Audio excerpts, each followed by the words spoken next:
नेपालमा यो फागुन 21 गते प्रतिनिधि सभाको चुनाव हुन गइरहेको छ। यो चुनाव एक त विशेष छ किनभने जेनजी आन्दोलनबाट सिर्जित परिस्थितिलाई चाहिँ अब निकास दिनको निमित्त यो चुनाव हुन गइरहेको छ। जनताको नयाँ म्यान्डेट कस्तो छ भन्ने कुराको बुझ्नको निमित्त पनि यो चुनाव हुन गइरहेको छ। जेनजी आन्दोलनमा निहत्था विद्यार्थी भाइ बहिनीहरूले चाहिँ आफ्नो ज्यानको आहुति दिनु परेको छ।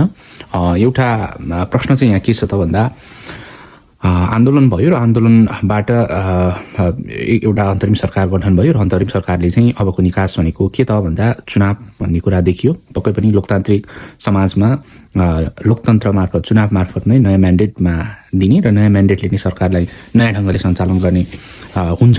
तर कुराहरू चाहिँ पत्ता लगाउनको निमित्त कार्की आयोग गठन भएको थियो। कार्की आयोग गठन भएको पनि झन्डै महिनौँ बितिसकेको छ।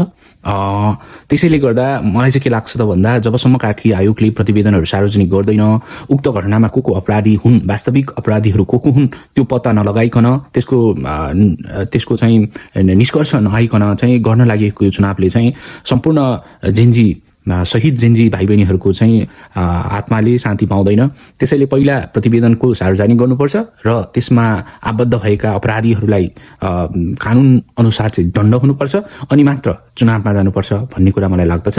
किनभने अहिले पुरानो सरकारमा भएका अथवा जो पनि चुनावमा होमिएको छ हिजोका दोषीहरू पनि यो चुनावबाट चाहिँ जनताबाट जितेर आउन सक्ने सम्भावना पनि हुनसक्छ, जसले गर्दा तमाम शहीद भाइ बहिनीहरूको न्याय हुन सक्दैन।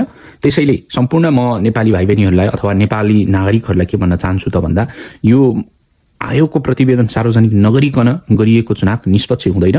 त्यसैले पहिला आयोगको प्रतिवेदन चाहियो, त्यसपछि चुनाव चाहियो। पहिला प्रतिवेदन त्यसपछि चुनाव भन्नेतिर चाहिँ हामी जानुपर्छ। बरु 5 दिन ढकेलौँ, 10 दिन ढकेलौँ, तर प्रतिवेदन सार्वजनिक हुनु पर्यो भन्ने तर्फ चाहिँ हामी जानुपर्छ भन्ने मलाई लाग्दछ। धन्यवाद।